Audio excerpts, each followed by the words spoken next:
이마 거상을 하면 좋을 케이스, 이런 사람은 이마 거상하면 대박난다 하는 케이스에 대해서 설명드려보려 합니다. 과연 나는 이마 거상을 하는 게 좋을지 고민했던 분들은 오늘 영상을 잘 봐주시면 되겠습니다. 안녕하세요, 테일러 성형외과 닥터입니다. 이전에는 수술을 하시면 안 되는 케이스에 대해서 강조한 영상을 많이 찍었었죠. 이런 분들은 이마 거상을 하면 안 됩니다. 이마 거상 하시면 안 되는 경우에 대해서 말해왔습니다. 이마 거상이 적합한 경우가 아님에도 불구하고 이마 거상을 받게 되면 이 부작용 발생 확률도 올라가고 수술 만족도도 매우 낮겠죠. 이런 경우를 방지하기 위해서 그동안은 수술을 하시면 안 되는 경우를 더 많이 설명드렸는데, 반대로 어떤 얼굴이 수술에 적합할지, 수술하면 대박나는 케이스는 무엇일지 궁금하실 분들을 위해서 오늘은 이마 거상을 하면 좋을 케이스, 이런 사람은 이마 거상하면 대박난다 하는 케이스에 대해서 설명드려보려 합니다. 과연 나는 이마 거상을 하는 게 좋을지 고민했던 분들은 오늘 영상을 잘 봐주시면 되겠습니다. 테일러 탁! 이마 거상하면 대박나는 얼굴 타입은 어떤 것일까요? 모든 조건이 이마 거상에 다 맞는 대박 케이스를 설명드리면, 첫 번째, 제일 중요한 건 눈썹과 눈 사이가 과도하게 가까운 경우죠.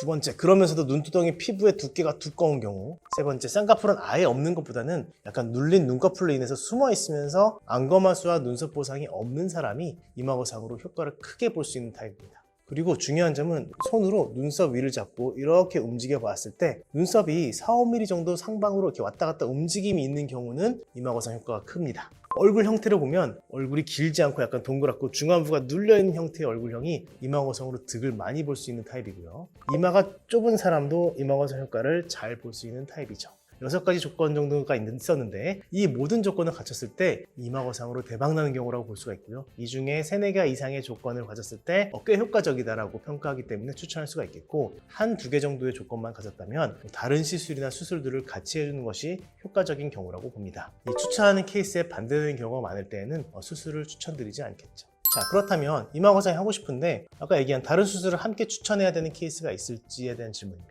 예를 들면 눈두덩이 피부가 굉장히 얇고 꺼진 사람인데 가까워서 이마 거상을 해야 되는데, 이 눈두덩이 피부가 더 얇게 펴지기 때문에 눈꺼풀 꺼짐이 더 생깁니다. 이런 걸 방지하기 위해서 눈두덩이 지방 이식을 함께 받는 것을 권유하는 케이스가 있고요. 또 쌍꺼풀이 눈두덩이에 눌려 숨어 있는 경우에는 이마 거상을 하면 쌍꺼풀이 드러나면서 마치 쌍꺼풀 수술한 것 같은 효과를 줄 수 있습니다만, 쌍꺼풀을 만들어주는 수술은 아니기 때문에 쌍꺼풀이 아예 없는 경우에는 쌍꺼풀 라인을 원하는 경우에 쌍꺼풀 수술을 같이 받는 것을 권유해드립니다.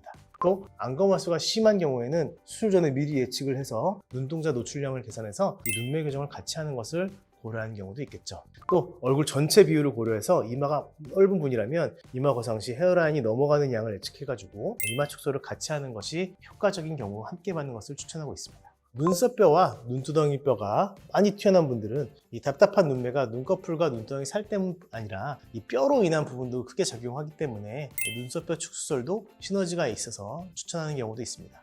또 이마 거상을 진행해도 이 두꺼운 눈꺼풀 피부 처짐이 남을 것으로 예상되는 경우에는 눈썹 하거상을 같이 해주는 것이 눈꺼풀을 얇게 펴줄 수 있는 방법이기 때문에 추천드리고 있고요. 환자분들이 또 종종 저는 눈썹이 얼마나 올라가나요? 얼마나 올리면 좋을까요? 궁금해하시는데, 이 거상량과 축소량을 결정하는 것은 우선 거상의 양은 눈의 변화뿐만 아니라 얼굴 전체의 비율 변화를 고려해야 되는 부분이고, 또 거상이 되는 양 자체도 개인차가 있기 때문에 사실 스스로 계산하는 데는 한계가 있습니다. 우선 전문가에게 상담을 받아보시는 것을 추천드리고요. 그럼에도 불구하고 집에서 대략적으로 해보고 싶다면 이 눈썹 위에서 2cm 정도 위를 잡고 평행하게 너무 강한 힘이 아닌 편한 힘으로 당겼을 때 이마 거상 결과로 생각하시고 한번 평가를 해보시면 좋겠고요. 이마가 얼마나 넓어질지, 이마 축소가 같이 필요한 케이스인지 그 부분도 많이들 걱정하시는데요. 이 눈썹이 올라가는 양 헤어라인이 넘어가는 양은 절대적으로 같지는 않습니다. 이 피부의 탄력을 고려해야 되는 부분이기 때문에 이마가 넓어지는 양은 내원에서 상담받는 것이 중요한데, 본원에서 보는 비율로 말씀드리면 이마 넓이는 보통 정면에서 봤을 때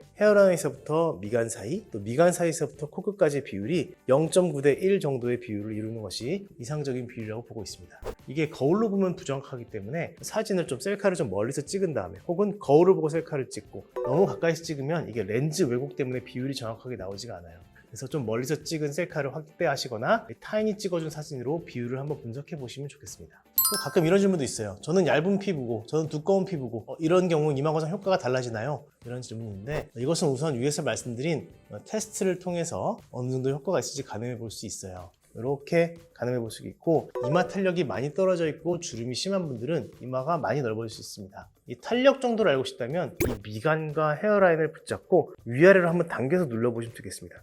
저 같은 경우는 지금 한 2mm밖에 넓어지지가 않는데, 이게 5mm 이상 많이 넓어지는 분들은 이마 거상으로 이마가 꽤 넓어질 수 있는 경우이니까, 이런 경우는 이마 축소를 같이 해주는 것이 장기 결과를 가져가는데 더 도움이 됩니다.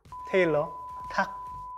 자, 오늘은 이마 거상을 하면 대박나는 경우에 대해서 설명드려 보았습니다. 집에서도 이 자가 테스트를 해보실 수 있는 방법도 설명드려 보았는데, 당연히 직접 내원하셔서 상담 받아보시는 것이 가장 정확한 진단 방법이겠죠.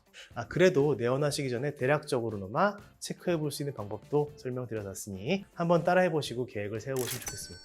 이마 거상을 고민 중이었던 분들에게 오늘 영상이 도움이 되었으면 좋겠고요. 저는 다음 영상에서 찾아뵙겠습니다. 안녕.